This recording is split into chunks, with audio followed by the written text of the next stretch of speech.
Atenção pessoal, a partir de agora a gente vai trabalhar o descritor de número 2 e ele está aí na sua tela, vamos ver o que ele exige da gente, ok?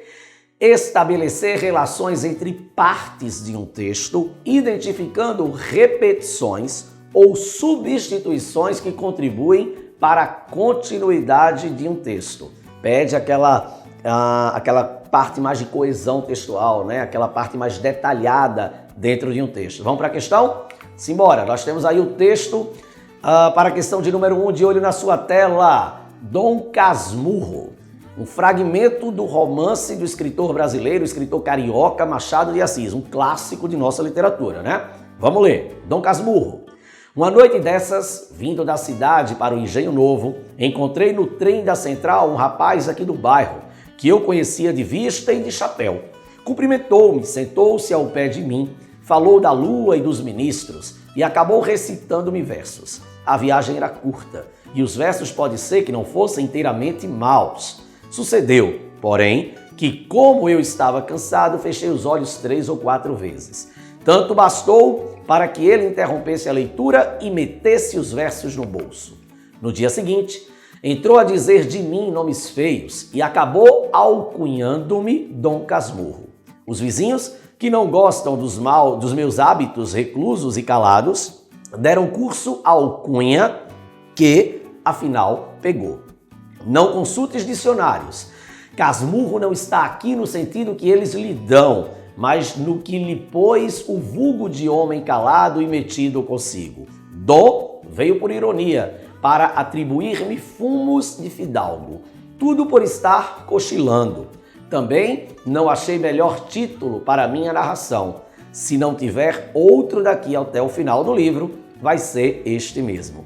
Antes da gente responder essa questão, algumas observações, como eu havia dito no começo. Trecho do romance Dom Casmurro é logo no início do livro, quando o narrador ele explica, o motivo da obra, o motivo do título da obra. Isso aí é inclusive um recurso metalinguístico, muito característico da obra de Machado de Assis.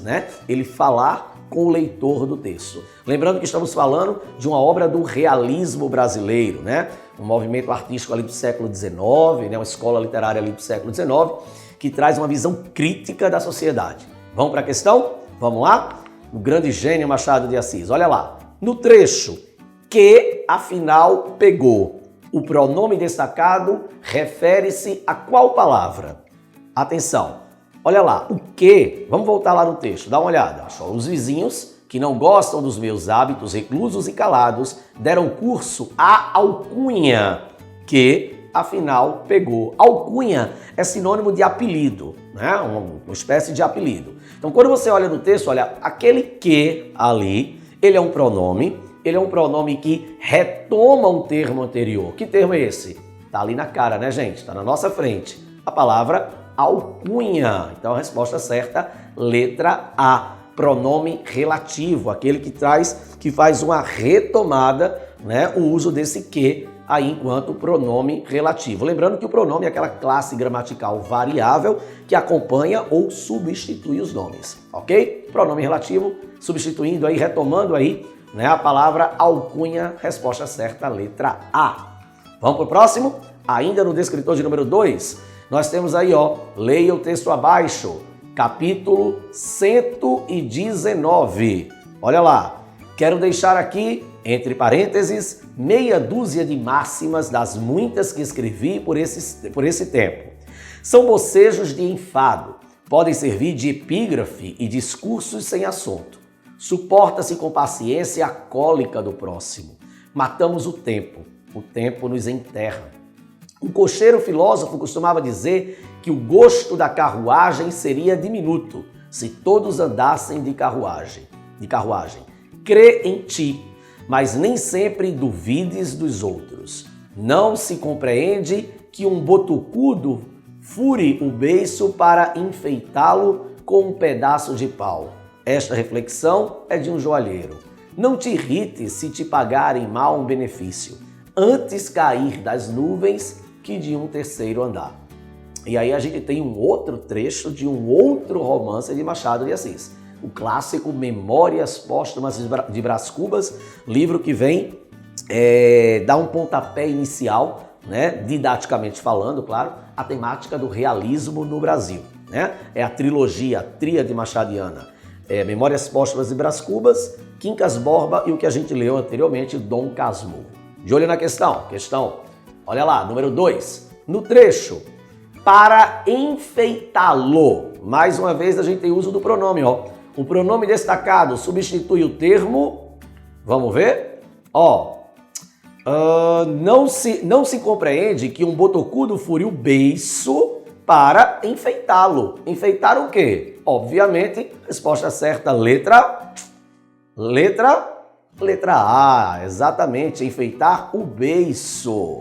Esse lo aí, retomando, nesse pronome aí, retomando o termo anterior, a palavra beiço. E ali, questão 3, ainda no descritor de número 2. Vamos dar uma olhada? Leia o texto abaixo, de olho na sua tela.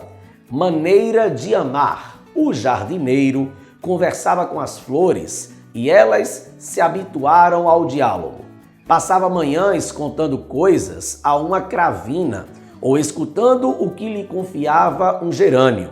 O girassol não ia muito com sua cara, ou porque não fosse homem bonito, ou porque os girassóis são orgulhosos de natureza. Em vão, o jardineiro tentava captar-lhe as graças, pois o girassol chegava a voltar-se contra a luz para não ver o rosto que lhe sorria. Era uma situação bastante embaraçosa, que as outras flores não comentavam. Nunca, entretanto, o jardineiro deixou de regar o pé de girassol e de renovar-lhe a terra na ocasião devida. E aí a gente muda, né? Já vai para um outro escritor, agora do modernismo brasileiro, da segunda fase do modernismo, que é o mineiro, o poeta mineiro Carlos Drummond de Andrade. Vamos ver o que a questão pede? As provas do SAEB, elas cobram muito da gente, esses escritores, geralmente em textos cujo gênero é o jornalístico, né, como a gente já tinha visto, e textos literários. O SAEB gosta muito de mexer com textos da literatura. Vamos lá? Nesse texto, no trecho, escutando o que lhe confiava um gerânio. Mais uma questão envolvendo o uso dos pronomes, ó. O pronome destacado refere-se a... Olha lá, a dica que eu vou te dar. Esse li aí, ele sempre vai aparecer quando tiver a função de objeto indireto. Vamos lembrar daquela dica lá do objeto direto, do objeto indireto. Então, quando eu digo, escutando o que lhe confiava um gerânio, olha lá, só é ir para a primeira parte do texto. Ó. O jardineiro conversava com as flores e elas se habituaram ao diálogo. Passava manhãs contando coisas a uma cravina ou escutando o que lhe confiava um gerânio. Perceba, o gerânio confia algo a alguém. Percebe? A esse alguém que o gerânio confia algo é representado por aquele pronome ali, ó, pelo li, pelo objeto indireto lá, ó. Então vamos ver? Olha lá, escutando o que lhe confiava um gerânio. O gerânio, como eu já tinha dito, confia algo a alguém, diz algo a alguém. E a quem é que, metaforicamente falando, claro, né? O gerânio confia algo. Letra A, a cravina. Letra B, ao jardineiro. Letra C, ao girassol. Ou a letra D, a natureza.